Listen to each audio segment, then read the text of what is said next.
Hey everyone, and welcome back to the Three Strangers podcast. I am your host, Ryan, I'm Nick. I'm Bill. and we are here. We're going to be a little bit different today. Something that we've talked about is, trying to have a little bit more of a structure. So we're going to try something new in this episode. Let us know if you like it. Yeah. We're not going to tell you exactly what it is, but let us know if you like this, if you like the older ones better, anything like that. But today we are talking about Eyes Without a Face from 1960, Yeah. French film. All right, so I have seen this film before. I teach this film in my horror class, but what about you, Bill? Hey, sorry, every single time you mention that you teach, like one of these, like, films in a horror class, like, this is such an interesting one, right? And obviously, we'll talk about it, like, as we go on.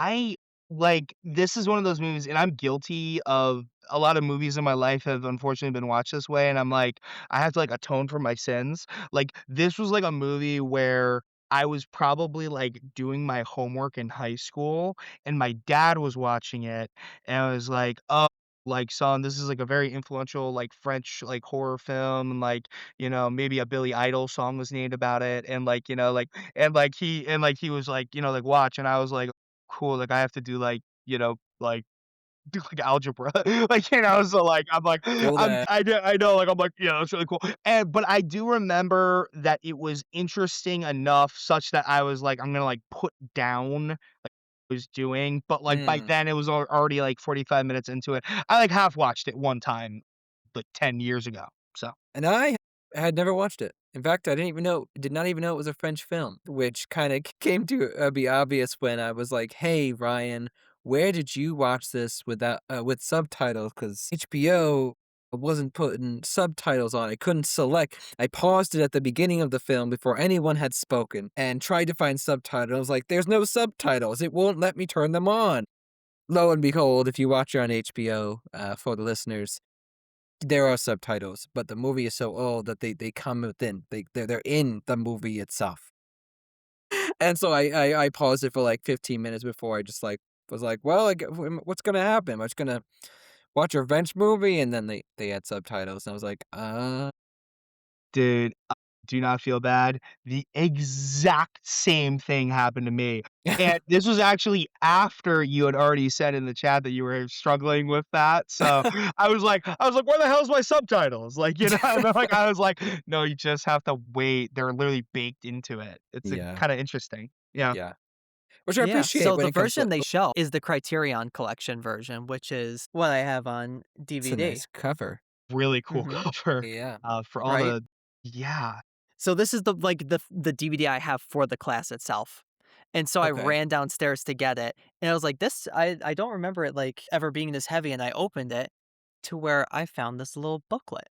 Whoa, that's really cool too. Sorry for everyone that's listening to this audio, you gotta believe us. Yeah, Yeah. so we got the front of the cover was a silhouette of a woman with the mask, and the mask is in white. The booklet on the inside, what are we looking at, Ryan? So it actually gives a lot of information about the movie. Some stuff I knew going in from research that I was doing for the episode, stuff that I teach for the class, but also some things that I didn't ever know.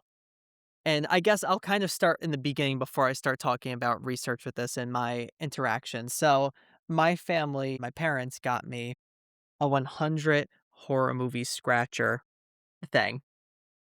I Nice. dude, how long have you had this for? This has been around for a little bit for Yeah, you, I think right. Yes. right? And so if I were to just kind of scratch this when I got it, I would say of the 100 movies, I would have seen about like 90 of them. Are you But serious? Wow. yes. Oh, So I wow. was like, you know what? I'm going to rewatch a lot of these, do Mm, like another viewing and, unscratch it once I review it. mhm.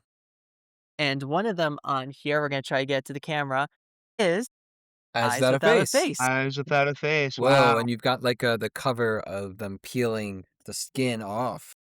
Yeah, Yes. that's the most Little graphic spoiler warning. yeah, yeah, jeez. But this was kind of, something that I wanted to do this summer was to start going through some of these again And when I was looking at it, I looked at Eyes Without a Face and was like, you know what? We should talk about that for the episode. I think that could be a lot of fun. There's a lot of things to talk about with this film. And that's where we get into some background information with Mhm. this movie. So it comes out in 1960. French cinema at the time, there really wasn't any horror that was coming out. The most you True. could say is Diabolique, which comes out in 1955, which that's more of a psychological thriller where like an Alfred Hitchcock kind of zone would be. It's a Okay. great movie, though. Sorry, just big Very ups to good. that movie. That's a really good movie. Yeah. It is on here. I need to rewatch it. I haven't rewatched it yet. That's Hey, why it's not scratched off. me too. Me too. Now I'm thinking about it. Yeah. But other than that, there's not horror coming out in France. They're kind of seen as the more artistic type of films. Yeah, Goddard. And Mm, so you end up having Eyes Without a Face coming out in 1960 with director Georges Franju. I'm sorry, I'm going to be pronunciating names probably really badly in French. We'll So forgive you. yeah. Hopefully the we're just audience going to will throw too. that out now. And this film is seen as an absolute failure and a bomb. Really? Audiences, the whole like The Exorcist, people fainted, stuff like that. Yeah. This was the case for this, including one where 7 viewers fainted. And this is like an actual real number that they have for Really? the Edinburgh Film Yeah. Festival in Scotland. Can I Really? can I dive deep? Do we know what do we it was a particular scene or was it Yes. just like over the course of the thing? I feel like I know. I feel like I have a Yes. guess, but please And we leave it will out. talk about that scene once we get there. Gosh, okay, keep me in suspense. Okay, cool. Alright. And now Georges Franju says something about the people fainting, which, isn't the most politically nice. Oh, He said, and I quote, "Now I know why Scotsmen wear skirts." Wow. he cooked with Okay. that, though. He cooked with that. Jeez. Okay. So French, like, critics and stuff try to pretend that the film didn't come out or didn't even exist. They didn't even want to associate with it. And an English reviewer who admitted that she liked it was nearly fired from her job for Oh admitting my that she liked it. Wow. god. Wow. So there was So, some censorship. Yeah. Yeah. yes, there's a lot of controversy with this film coming out. A lot of the issue was the producer said when they were making the film that they didn't want to show too much blood because French critics and censors weren't going to like that. Yeah. England didn't want to see animals being tortured, They and were Germany didn't running like afoul. anything about mad scientists because of stuff that was happening in Uh, the 40s. eugenics. Yeah. Wow. Mhm. Wow, that's Nazi really crazy. scientists. That's really Okay. crazy. Yeah. Yeah. And I can so imagine this that. Yeah. film is all of those things, Yeah. trying to avoid the censors. That is really tough. I would have thought, like, I understand the considerations given to mad scientists and German stuff and the general pre-PETA, like, sort of, like, don't harm animals. I would have thought that the gore associated with this movie would have been the toughest thing Yeah. to get by censors, and Mhm. I'm not gonna there is some stuff in this movie that I would argue I am kind of shocked that this is in a 1960 film. Mhm. S Yeah, Yeah. Going so off of that, when this film gets released in America, it is heavily cut up, Really? and it yeah. Pun gets rid intended? of yes, pun intended. We'll give it to you. It gets rid of stuff with the doctor interacting with the little girl in the hospital, Mhm, Okay, yeah, it's a little and yeah, creepy. 2, yeah. it gets rid of the scene that we are going to be talking about. A lot of those images, it cuts a lot of it out of the movie. Mm, Sorry, something that came up on my research that weirdly, like, put me in, I'm, like, remembering this. Sorry, when it got released to America, it was not called Eyes Without a Face. No, It it was it called was something different, released under a different name. like a really ridiculous, terrible name, right? I Yes, don't wanna yeah. it it's the type of name that would give, like, this feels like an American crappy remake. Yes. I'm I do have it, The Horror Chamber of Doctor Faustus. Yes. That's a really awful, Rename Terrible this name. movie. Oh, it was a total remake. No, rename. No, renaming. Just a But they renaming. cut Yeah. renaming, cutting a lot of the scene, as well as stuff that makes, the Doctor more quote unquote "human." Okay. Oh, So, making it human? more very yeah, more It's humanizing in quotes, the oh, Doctor. boy. Yeah, making him, like, a sympathetic, like, madman or something, Yes, for lack of a and better term. again, stuff we'll talk about once we get into it, Yeah. but I wanted to also take a little bit of time to tell you some of these reviews Okay, go ahead. These are that were contemporaneous? Like 1960 reviews? yes. Okay. I'm terrified. So, we have one that said, claiming the film to be in a quote unquote "minor genre quite unworthy of his abilities." Hmm, Shitting on We have horror. another calling it "the sickest film since I started film criticism." and I just started yesterday. Yeah, Mhm, yeah, yeah, yeah, yeah, yeah, like, honestly, probably kinda crazy statement for 1960. You know what I'm mhm. saying? Yeah, Yeah, yeah. yeah. A different one, from Variety that Okay. said stilted acting, asides to explain characters and motivations, and a repetition of effects lose the initial impact, and an unclear progression and plotting direction give the film an old-fashioned air. Wow, in 1960, they were calling it old-fashioned. Yep. Yeah, I'm And like, this is the "Bro." one that I think is the craziest one. So this is from the English Monthly Film Bulletin, and it says, "When a director as distinguished as Georges Franju, who was well established at this point, a very well established director, makes a horror film, one cannot but feel tempted to search for symbols and allegory, layers, or interpretation. Unhappily, there is practically nothing in this inept work to offer any encouragement for doing so." Well, wow. Wow. I wanna say I think there's some interesting inspiration that could be derived from this film. So that really surprises me to hear that now that, like, that it was so not revered. Mhm. And this is something we talk about with a lot of horror films back in, like, Yeah. around this time, you know? The Thing, I granted 22 years later, but still seen as a colossal failure Failure. and is now regarded as One of the one of best. the yes, To sort of tie this Wow. in kinda crazily, these 2 ideas that we're talking about, John Carpenter, I always call it Carpenter, John Carpenter, cited this movie as a inspiration specifically for Halloween. yes, Yeah. I mean, I'm gonna say that I think it's when he said that, that's 90% like, there is a movie that features somebody in, like, a faceless mask the entire time, and it's creepy. Like, I am going to use that visual imagery for Michael Myers. Well, Like, with a you know. knife, Yeah, with but a scalpel.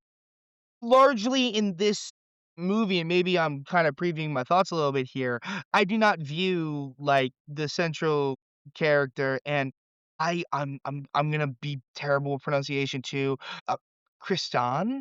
Christine.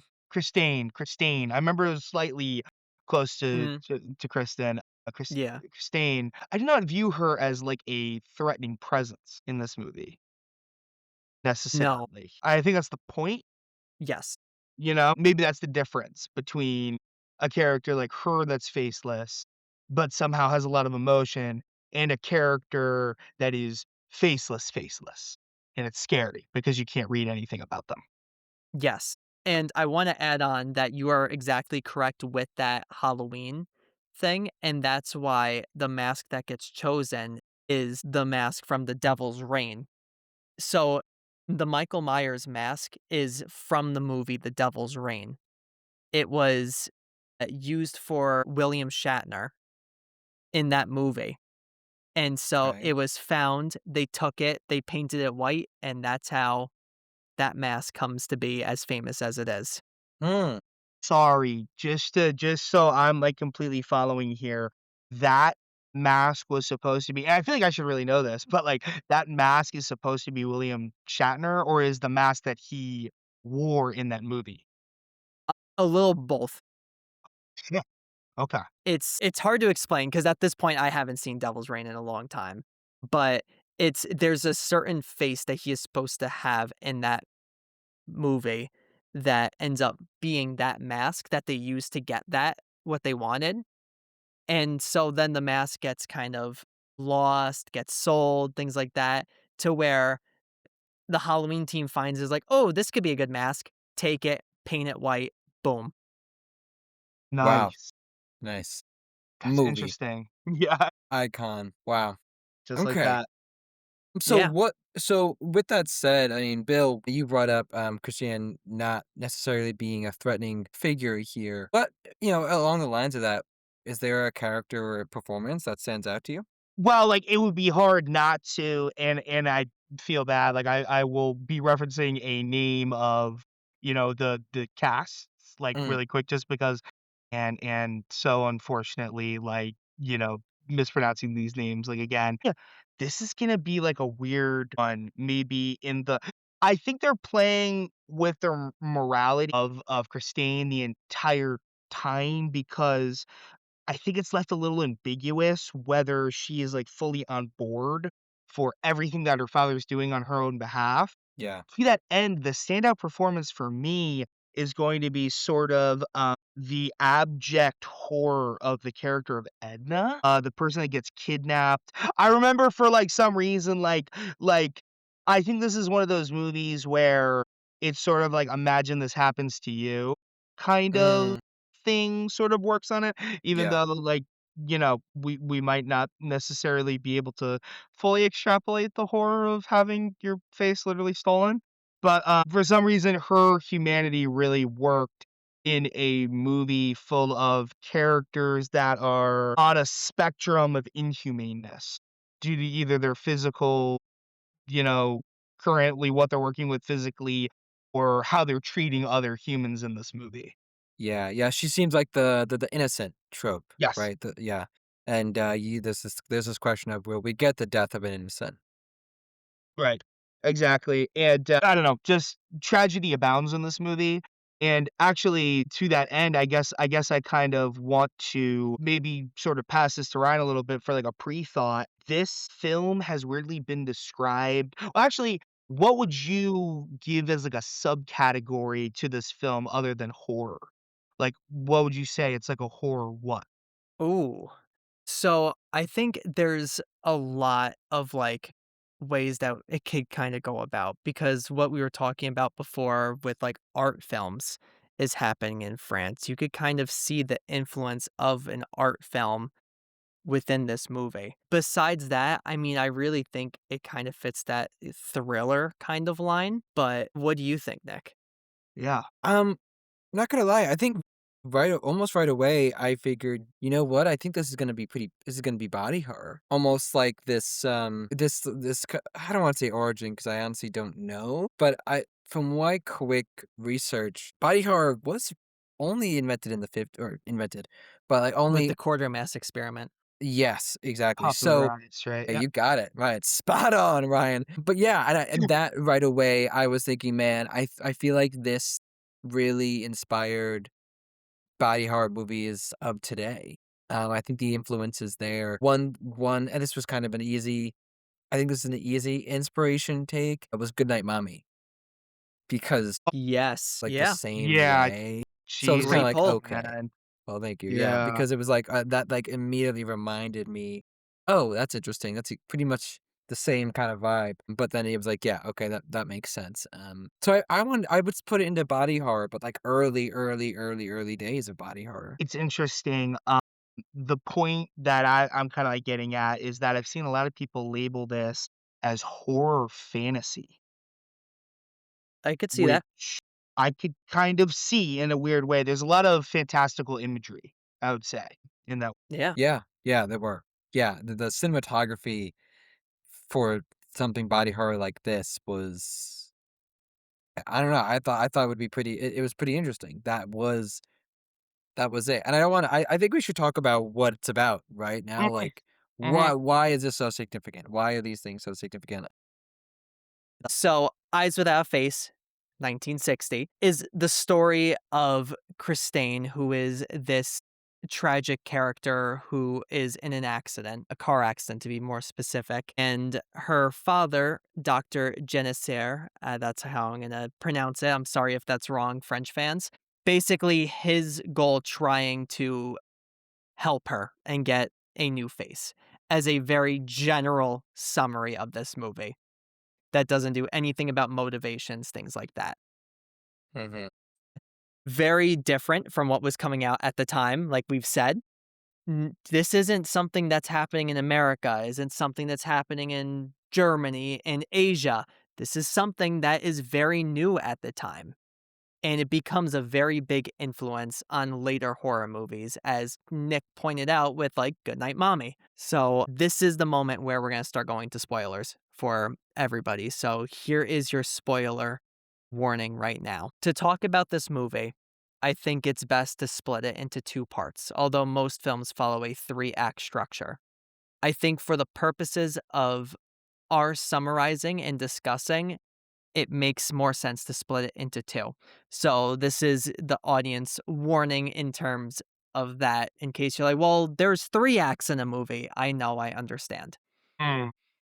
All So right. if you wanna watch it after we finish talking about Act 1, then we'll let you know. We'll let you know when that ends. Yeah. So, So, let's no, talk you about go, what this Nick. movie is about, yeah.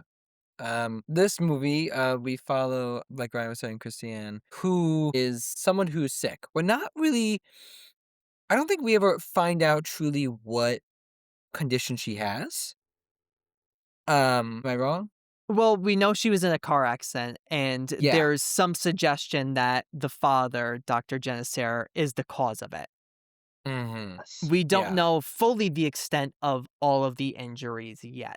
Mm. That is Right. actually maybe one of the most surprising things about this movie, is that it begins and there was an accident, not a lot of time is given to it, and we just sort of have to accept that this is the reality. We don't really know anything about these people before this. We're here, let's get into it. It's honestly pretty, like, kind of in your face, like, "You're in this horrific situation, go," you know? Yeah, it happens immediate. The Yeah. prologue is there is no really lead up. It's like, okay, suddenly we are in this doctor who caused this accident for Christiane, and he is trying to repair her face because her Mhm, face got damaged. Well, he is trying to repair her injuries from this accident in whatever ways possible, and that is kind of wrapped up like what is happening, right? mhm. It's I this mad.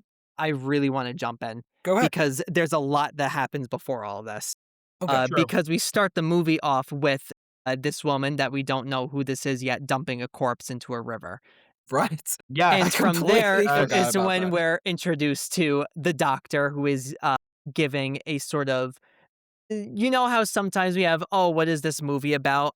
Here, the character's kind of gonna plot out exactly, like, Yeah, what's happening. We have yeah. that scene of the doctor talking about his research and everything, to where he is called about his missing daughter, Christine, that they might have found her, and he goes, identifies the body, says that, "Yes, it is Christine. That is my daughter." We find out he's lying. Of Mhm. course, because it is actually someone whose face that he has taken. He has, grafted off of her. This guy is yeah, sorry, this guy is turbo evil. This guy is Yeah. turbo evil. They had a failed face transplant person, and then he turns that whole situation around and is like, "Perfect. I will now fake my daughter's death to buy myself more time to continue this thing." This is really evil. Like, right off Yeah, the like, yeah, holy And you see shit. the grieving father of Yeah. that person who says, "Are you sure that that is your daughter?" yeah, And Yep. he kind of, like, accosts him a little bit Mhm. over it and is like, "How would you, like I would know, like, the face of my daughter," and, like, all of this, mhm, like, but and basically, like, accosts him for being upset about his daughter being missing, and, the grieving father asks, "Well, how are you dealing with this?" And he basically tries to, like, take the higher ground on all of this over yeah, him, and it's kind of like a, "Whoa, why are you reacting like this, guy?" And that is when we find out next scene, it's because his daughter is alive. And that's when we kind of finding out more about her. We see like the mask on her. There's a lot of like hiding her face away. There's a lot of imagery of cages, something that we're going to talk about with like themes about this movie. Yeah, yo. And then the movie for this next half kind of says, well, you know what? We're actually going to show you what he did to this early character, like before the dumping of the body, with a totally different character. Mhm. And we see how his assistant, who also is in Suspiria, the assistant, Oh, she is in Wow, dude. Suspiria, yeah, Wow. I mean, that yeah. would make sense if you're a European Same kind. actor. Yeah. Yeah. Right. and it's because it's a French-Italian production, this film. But we see, like, Edna being lured and befriending Louise, who is the assistant, getting to the house, being chloroformed, basically, and then her face being, you know, cut off to be put onto Christine's face. And all while this is happening, Christine kind of knows what's happening, and it's very unknown what Christine's motives are at this point. Yeah, we just get the idea that we know that she knows what's going on and that she watches it sometimes. I I guys, I gotta say, I think this is one of the most interesting parts of this entire movie. How complicit in this is Christine. Mm, And, obviously, there is a lot of guilt about what is happening about this that's manifesting in different ways for her, but I think this is incredibly progressive, this idea of a, beneficiary of, savage behavior, not quite knowing what to feel about it, knowing that she can't go out into society without a freaking face, but also kind of, yeah, just this is such an interesting kind of thing of this, and I think it starts with Edna here. Yeah. And this is kind of where we'll finish up like this little beginning section where Edna wakes up, sees herself, and decides to end her life. yeah. And that's kind of the first act of this movie, going through it kind of quickly. There's other smaller things that happen within all of this, but this is where I think we need to talk about the scene, the grafting scene. Yes. Okay, interesting, man, because okay, this is the scene that caused all the trouble in the theater, Yes. the passing out. Yeah, it just kinda happens, doesn't it? You know? Yes. Yeah. And this is also where I want to talk about the score of the movie by Maurice Jarre. I'm sorry, like I said, about Mhm. pronunciation of names. His score is so goofy, but it's unsettling with how goofy it is. It's like very jolly score as like all these Yeah. horrific things are happening. Yeah, And it's then like we get to carnival this music. grafting scene. Yes, exactly. Like carnival music, like going insane, right? Yeah. And then we get to the grafting scene, pure silence. Yeah. Yeah. Absolutely silent as Yeah. all of this is happening. And in the US, a lot of this is cut out of the film. This is where they got rid of a lot of the blood and gore because there's not that much Yeah, gore. No. I mean, it's truly. just you see somebody cutting, using a scalpel, cutting, tracing around someone's head and cutting into it slowly. But you're right. Other than that, it's just like some blood. It is just truly some blood and nothing else. Yeah, it's like one of those things, though, I think you gotta understand, like, in 1960, people weren't Yes. going here. People weren't going here. To us, I'm not gonna lie, like, me, like, right now in 2026, I'm like, "Oof, that was unpleasant to look at," but, you've seen such stuff, right? Yeah. In 1960, it was like, "Are you insane?" It's like, you just, don't kinda show that stuff. Yeah. Yeah. No. My students were literally like this, a few of them, like looking Wow. out Hands over their because head. yeah, because it is a little graphic, and the movie does a great job of showing you just enough and then cutting away at moments, you know? And this movie goes for it because it shows the skin being pulled off. Yeah. It doesn't cut away from that. It That's the doesn't. moment where it is on and it lingers. And I think that's what leads to so much uncomfort in this movie. Whether it be Christine walking around the house with the mask on, it lingers on shots of her going throughout the house. It lingers on this shot of the face being pulled off. It lingers on Edna who's being chloroformed. All of these really uncomfortable moments. Yeah, yeah. Yeah, it creates the intimate experience of violence, of which real life horror happens. Things in life don't have a soundtrack. When they're horrific, they happen, and perhaps that's what's captured here. Yeah, and a lot of these horrific moments are done in silence.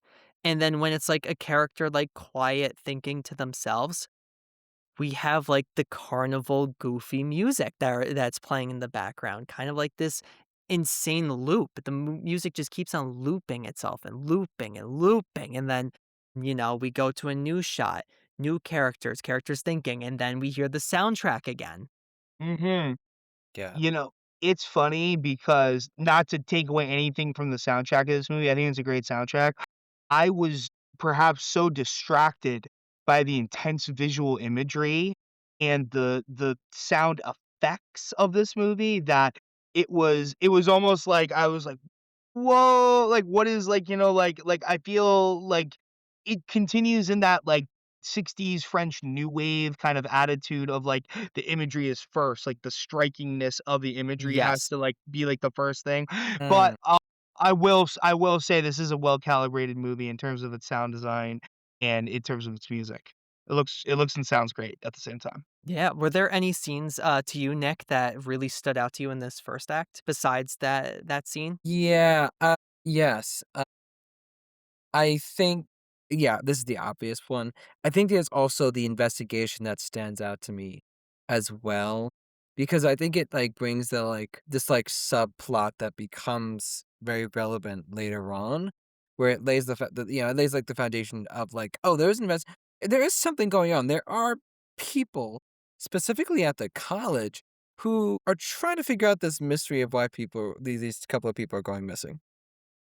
And I think, like, that leads to some tension because there's someone I forget the character's name. It's we find out it's Christiane's husband who is kind of involved in this investigation, and we see that he has doubts. I think, like, that is a significant moment to me because it's like, these moments aren't happening in a vacuum, which I think, movies tend to especially horror movies, they tend to fall into something like that, where, like, we have The Strangers, where Mhm. this is happening in a house, no one else outside of the house knows that's going on. Right. And that's what makes it scary, but I think there are movies that do that in a wrong way, and, the logic breaking is, why didn't somebody do something when they heard screaming? But there is none of that. There is well, no, there is investigation going on, and this is happening at a castle, a long, long, long ways away. So I think that that is the other significant scene to me is, when you first find that out, how Mhm. many people are actually leading up to this. And there's something I wanna talk about later with that and kind of a similarity between the police investigation as well as the doctor. Okay. Interesting. But what about you, Bill? Was there something that stood out within this first little part of the movie? I, I'm in love with the tragedy of this movie. I think, everyone's very tragic, like, and I think that's something, that the French do very well, especially at this time. I gotta say this whole and it's a recurring thing in the movie, this idea that she's going to call and sorry, you mentioned him before, Nick, but Jacques, the assistant of the doctor who, of course it's all in the family, man, like, it's like everybody knows everybody is, like, involved with, like, it's honestly one big conspiracy, but she's calling Jacques, and she, like, wants to reach out to him Oh, so yeah. that she knows, and then it's like she can't, she just can't. And I don't know, just to that end, I feel like I don't know, there's something about, and I believe her name is Edith Sculp, her The performance actress? Yep. the actress playing Christiane. Just something about the way she's carrying herself. It's a very almost like, for lack of a better term, it's almost like wayfish, where, like, there is, like, power in how, like, not physically imposing she is, and then without, like, the ability to facially emote, like, she seems even, like, smaller. And Yeah. know we're gonna talk about it later, but the idea of caging and the idea of men controlling women Yeah, and yeah, fathers controlling daughters is everywhere in this, and she loses a lot of her own autonomy beyond being losing the ability to emote, you know? yeah, So, Yeah, I think we could talk a little bit about the caging right now. yeah, So sure. there's a lot of imagery of like being captured Yeah. within this movie. yeah, We have Christine being sort of imprisoned within the house itself. We have her face being imprisoned by the mask that her father makes her wear. Inside her room, she has a bird cage yeah, with a white bird in it. Her outfit is all white, kind of this like theme of innocence as well that comes yeah. around. We have dogs in a bunch of cages. We have this imagery of like, you know how like the cages are like flat bottom and then kind of go like this and curve up. Mhm. For the lack of a better term Yeah. for viewers who are watching, you could see it. I'm sorry for our more audio only people. That image is everywhere throughout this movie, whether it be on doors, whether it be like in the graveyard. We have literally the gravestones are that exact design. Like a cage. And Yes. it's pretty I think the bird really, I think, puts it right on the nose because it's the caged bird, right? That's the motif. Yeah. The Right. caged bird, and usually it's what makes the caged bird sing. But yeah, you're right. It is such a theme. Yeah, and it all leads to where another moment with this within this first act that we haven't talked about, the reveal of the face. Fa And this was meant to kind of evoke Phantom of the Opera from Yeah, 1925. totally what I got to. Yeah. Yeah, yeah. And it is done really well. It looks great. And can I say, sorry, this is what I thought made people faint, dude. This Yeah, is what I thought, because there's, like, for lack of a better term, like, the druggedness yeah. of and, like, she's, like, not quite seeing it. I'm like I'm "Get me out of here!" Like, like, it's so horrible, like, it's so you, like, can't quite see it, like, Yeah, that 100%. fuzzy framing, and but Ah! again, it lingers on it with Yeah. the fuzzy framing. Gosh. I gotta say though, body positivity all the way. I understand why they need to replace her damn face because dude, guys, it is that is tough. That is tough.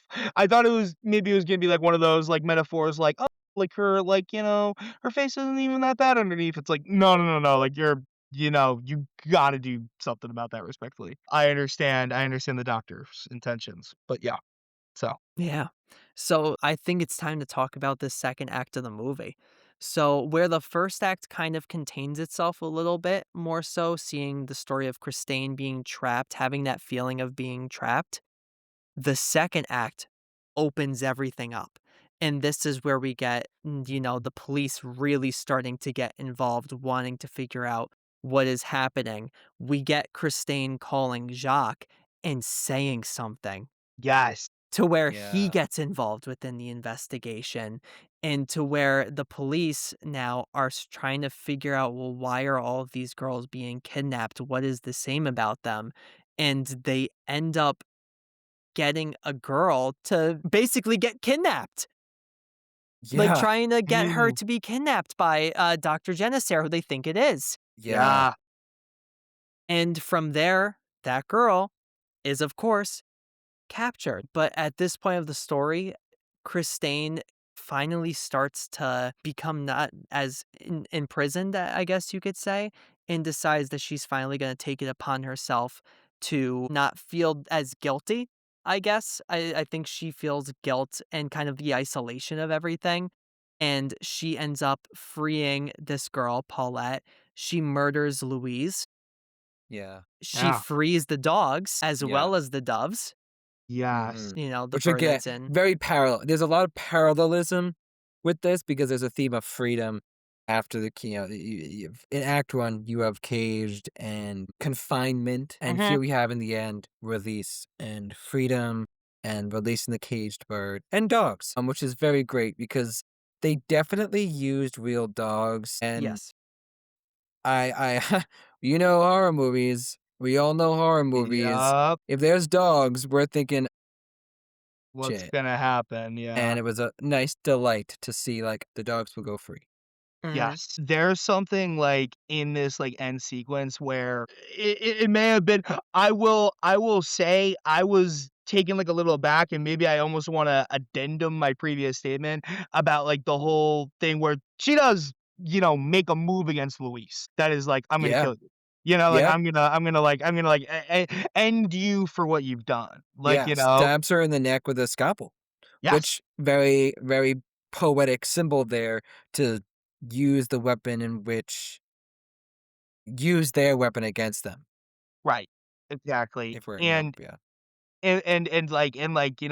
yeah, like, you're totally that's totally true, and, just for, like it's weird because, like, you're like, "Oh, this is kinda scary," because, like, you're starting to evoke that, like, Michael Meyer imagery of, like, this faceless entities, like, getting violent, but you're like, "But she's doing the right thing," right? Like, she's like, like, you want her to do this rather Yeah, than, like yeah, it's like faceless it's killers. redemption, Yeah, right? right. Yeah. Yeah. And I wanna add to that Christine killing Louise, that she stabs her specifically where she is marked from where her surgery was, and it's something that we see where, like, Louise, basically, we don't know what happened to her, all we know is that Dr. Genesaire helped her with some sort of facial reconstruction. You're Yeah. so right. And it I worked. forgot about that little detail. Yes, she was good, but we don't know if it was full face, right? No, we don't Yeah. know the extent Yeah. of it, all we know is there's Yeah. a mark by her neck. Yeah. But the dogs that are released end up killing Dr. Genesaire, and Christine strolls out into the woods with a dove in her hand, doves flying around her. I could offer just like the littlest bit of criticism. Is it a little heavy-handed that the caged animals of the doctor end up killing him? Right? Like, I'm like, yeah, like I felt where it was coming, and I'm not gonna lie, like brutal German Shepherd, dog Yeah. maul death is horrible. Like that's really Mhm. horrible. But I was kind of like, okay, yeah, they're gonna have the and it's sort of a weird I guess you could really read into this if you want to. It is the newest German Shepherd that leads the charge. Yeah. And it's sort of like he is like the least trained, so he's like the most likely to do that. And then the other dogs are like, we're gonna Follow. be obedient and do what that dog does. And is Yeah. Can I offer something to you, Bill? Because I yeah, think that is please. a very valid criticism. Yeah. What do you got for me? With that being said, do you remember when we talked about some of the reviews before? And Yes. where we had the one that says, "One cannot but feel tempted to search for symbols and allegory, layers, or interpretation. Unhappily, there is practically nothing in this inept work to offer any encouragement." Well, Mm. I Whoever would that not is say did that. not understand. I would sorry, that is a real hater comment, like, Yeah. like, whole thing, like, I'm like, "No, sorry, like, this whole movie is, like, layered with imagery." It's almost the Yeah. whole Yeah. point. It's almost the whole point. It's the whole point. Yeah. I even wanna go as far to say, like, do you guys know I don't wanna talk about, I don't wanna bring so much significance to where the dogs attacked the doctor for fear of it being too on the nose, but Okay, yes. Mm, no, but it was his head. I think it's pretty symbolic and meaningful that they trained a dog probably to go after the head, Brutal. the same body part that the doctor has been deranging on all these the people that he's captured. Yeah. I think, my criticism is at the end too, but I have a different one. Okay, what's your criticism? The husband. There's a whole conversation about what to tell the husband and the doctor, and this was before the end, where, like, they put the first skin graft on and before it starts to, like, go downhill and be bad and, like, the skin doesn't take mhm.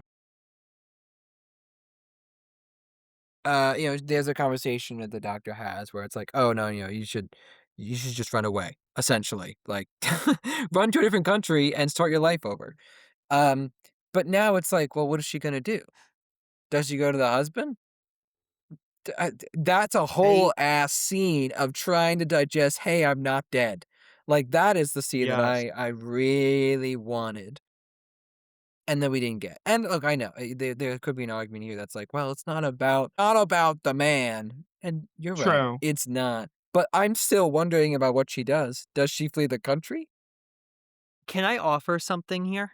Go ahead. So, this is where I want to talk about the father. The book is from the perspective of the father. That is where the novel draws influence. Now, the writers for the movie, who were the writers for Vertigo, Alfred Hitchcock's Vertigo before this, Oh, Huh. shit. they Okay. wanted to do it from kind of the perspective of Christine, Yeah, which is why we get a lot more of her. it is Now, shocking to me. Yeah. Okay. let's talk about, do we think that the father, his number one motivation for why he's doing this is because he loves Christine? Quick yes or no. Do you think he's doing it because he loves her? You can't say anything else, no follow-up? No. I'll say no. No. Yeah. Because he's dedicated to his work. That's his whole It's thing. yeah, it's self-serving. Yeah. Well, sorry, it's the guilt, right? It's the Yeah. guilt that the father Part of it is the guilt, but Yes, yeah. also it's the part of like this whole thing is a folly because it never works. it's He hubris. can't do it, Yeah, Yeah. it is but hubris. he Yeah. thinks he could do it. And so even after he's done it, we don't really see that love. We kind of get more of like, I was able to do this. So in a way, the thought of what is Christine going to do now that she has it is never the forefront of what is happening. It's more so the father being like, I succeeded. I did this. And there's a line that she says that I want to bring up where, so Dr. Genesera says, a new face, a new identity. And Louise says, you're more beautiful than ever. There's something angelic about you now. To which Christine says, angelic? I don't know about that. When I look in a mirror, I feel I'm looking at someone who looks like me, but seems to come from the beyond. From the beyond. So I don't think there's ever a thought of what is she going to do because she doesn't see herself. But the father just sees, I've made my daughter pretty again. I Mhm. was able to do that. I was the one that grafted it.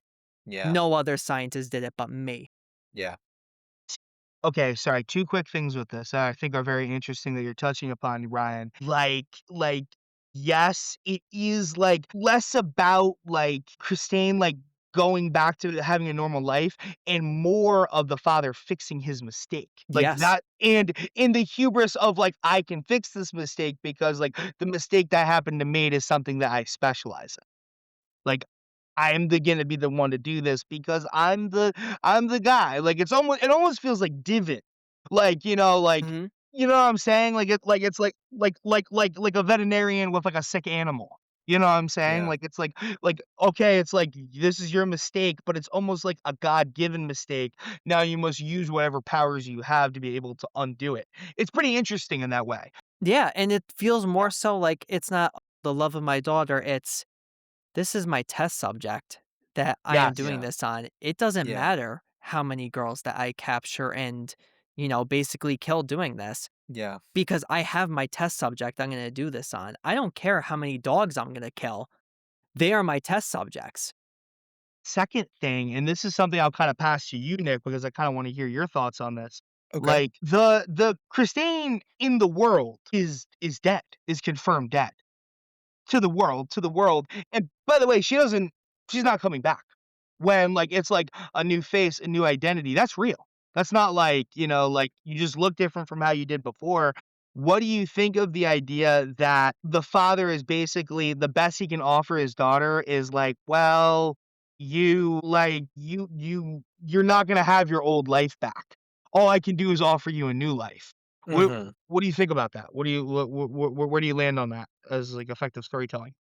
I think this is y I d you mentioned storytelling. I think I'm gonna go with that. It creates this new story for her. He kinda reframes it as, "Oh, it's an open book to write."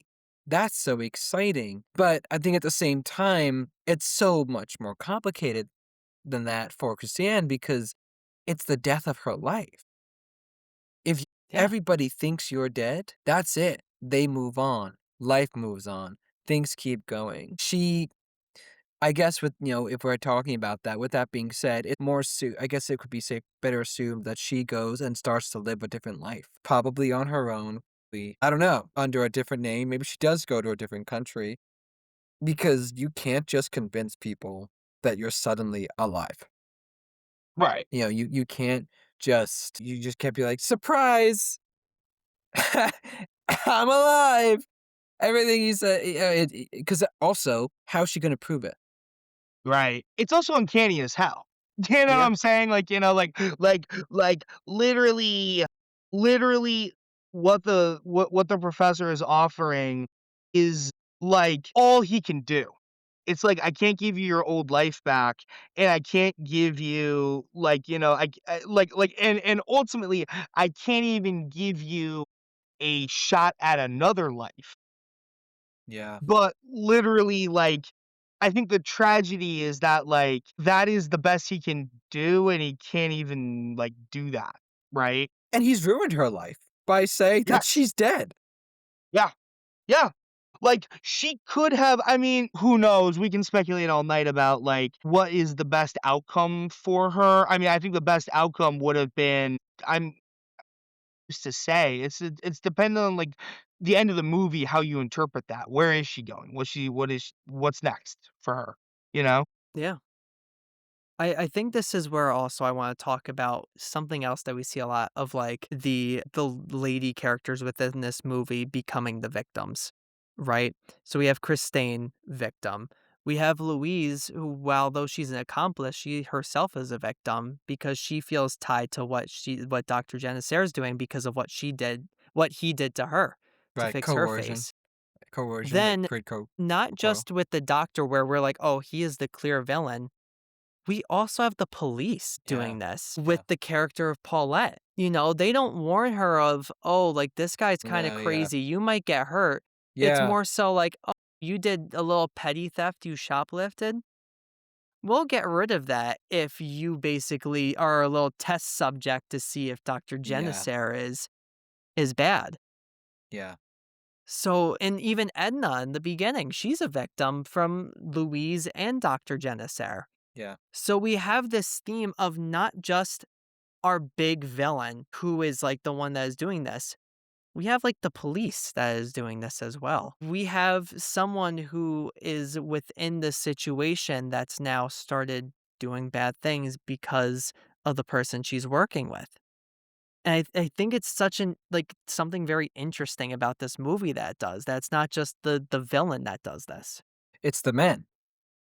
Yeah. Yeah, it's the don't trust, and it's yeah, yeah, that's a really good point. I didn't think about the police perspective. Like, yeah, the student is just an object of their investigation, which is totally just negligent and irrational and unethical. But who knows? I don't even know what the ethics were in the 1960s. But they get what they want. Dr. Janissaire, through all this, he gets what he wants. He could prove that he could do this with Christine. He has that with Louise. He's trying to prove what he could do with Edna. The police, by them, you know, making Paulette a victim, they get what they want. They could figure out, is this guy actually the person murdering these women, Mm, or is she's fine because he wasn't a murderer. Right. Interesting yeah, question. it is. I mean, Yeah, that's the it moral question here posit because at the yeah, end he dies, and therefore is their investigation justified? like The investigation itself, yes, but the terms in which that they do it, no. I mean, ultimately, it depends on your definition. Some people are served justice in this movie and some people are not. You know what I'm Yes. saying? Simply, like, be it do you believe in, like, a punitive, justice system or not? Like, the amount of, like, carnage and who even knows, is left ambiguous how many people, he's gone through, and if there was any other unethical something tells me, and, like, they don't really get into this in the film super strongly, like, this is not like obviously he messed up his daughter's face, and, that is, like, the driving force for him, like, in attaining this perhaps impossible full face transplant. I don't think that this is like, you don't jump into this deep end of the pool. on your first thing out. I think his very existence as a plastic surgeon, as, like, an esthetician, like, sort of precludes himself to ideas as, like, a shaper of, like, like, it's like, "Oh, like, I can," he's obviously successful at it, but it does feel like there is something more going on there with that he believes given unlimited resources and unlimited unlimited pushing of the boundaries of ethics, he can do anything, right? So, Yeah. I think this is a good spot to kind of say our one sentence review of the movie and if we would recommend it. So I know, Bill, you like to kind of think your little Rotten Tomatoes. So I'll sorry, give you a little bit of time. I like to yeah, sorry, what did y'all think of the film? Yeah, yeah. Yeah, I'll say before I say my review, I say I liked it. I think it's a great film. Lots of symbolism. I think it's a lot to unpack. I think it's a lot of it's a soft statement of depression and being confined and um a little bit of like Brothers Grimm, in a way. And Yes, dude, I think watchers of that will yes. really enjoy it. I do love all the parallelism and the way that this all works out. I think I would have liked to see more. I think the movie could have an act 3 if it wanted to, but it doesn't. And perhaps being having the writers of Vertigo, movie that kind of with the same, it's not going to give you all the answers. It really tracks. Please do. I need some time. So mine would be, as Billy Idol once said, eyes without a face got no human grace. I just want to say that the song Eyes Without a Face by Billy Idol was inspired by the movie Eyes Without a Face, except he changes the relationship from father and daughter to Really? Mhm. Interesting. Yeah, there was something in the '80s where people were just songwriting with, like, those kinds of, like, heavy literary/art kind of Spandau Ballet that has a few different songs in that vein, but, I think I'm ready to give my, kind of conclusion and one-sentence review. You guys ready for Yeah, this? go for Mm. it. Also, sorry, I forgot to add, I do recommend it. You could go, Bill. Yes, that is very true. I'm glad you do, and I'm glad you do. What's it this movie for me, it is the horror fantasy tragedy. I view this movie as to be a very tragic movie. It's like not an it's not horror in what I think of like horror as like a sort of like, this will be horrific to you and make you feel like a very certain way. It's horror the slow way. It's like a longing. And I just something about this movie, for it just works. It just works not only as like a in what easily could have been a plot that's very, Bela Lugosi, like, "Oh, yes, there is a woman that, needs to have her face replaced because her face is, like, messed up." That's a pretty schlocky plot that is elevated up over the top here by giving very good acting performances and grounding it in a sort of horrific reality of the now. My one sentence review, Eyes Without a Face, if you let it, will really get under your skin. Ooh, I like it. Bad, I right? like it. And Bill, I wanna add very quickly that Sure. everything you just said about, like, Bela Lugosi and stuff like that was written in the little booklet, No where they say way, the dude. same exact thing of, "If this is a Bela Lugosi, this is gonna be some B horror movie," with, like, that feels in that exact vein. Dude, Wow. there is so many, like, of, like, that sort of era of, like, 30s, 40s, like, Lon Chaney, Bela Lugosi, like, it's like, "This plot kinda sucks, but let's see if we get over the top here," and ultimately, they reach very like, high with this bar in Eyes Without a Face, and they take a sort of yeah, they take that, like, and elevate it, so it's great. Yeah. Alright, Nick, do you have your one sentence? Yeah, yeah, I think so. In The Eyes Without a Face, the caged bird doesn't sing, but it does have quite the journey of redemption. Ooh. Yeah. I thought you were gonna say the caged bird doesn't sing, but Billy Idol does. I was gonna be like, "Oh, I let's I go." Dude, kind now of that would have been crazy. Okay. So I guess we all recommend this movie then, right? Yeah, I think I would recommend this, and it definitely is. I think it even warrants multiple watches. I think you could take away the symbolism much more after the first watch, and it honestly kind of this I think could also be this this film that captures the same distrust against men having power over women today. And for that, I think it's a little timeless while being horrific, but also the inspiration is so clear. And I think for the inspiration alone, watch it. Yeah. Yeah. I'll say on Letterboxd, I gave it 4.5 out of 5 stars. And for my class, the range of stars, because they have to do the same thing, I call it the Letterboxd review, our highest gave it 5 stars. I Okay. had a student give it 5, and the lowest was 2 stars. Whoa. So, there was a range with my class with this one. I'd like to know the thoughts of not in like a critical, challengey way, but like I wonder what makes somebody give this movie 2 stars. I can tell you one interesting thing about it. All of the girls in my class gave it the highest ratings, and all of the boys except for one gave it its lowest ratings. There's something in that, huh? There's something in that. So there's something you could read into that, or it just happens that was just how they thought. I will say the one that gave it 2 stars said it was in a different language as their reasoning for putting it low. You know what? So You So know what? not being Fair. open-minded was Fair. Fair, you know? fair. No, Yeah, read the I'm damn messing around. I'm subtitles. messing around. I'm messing around.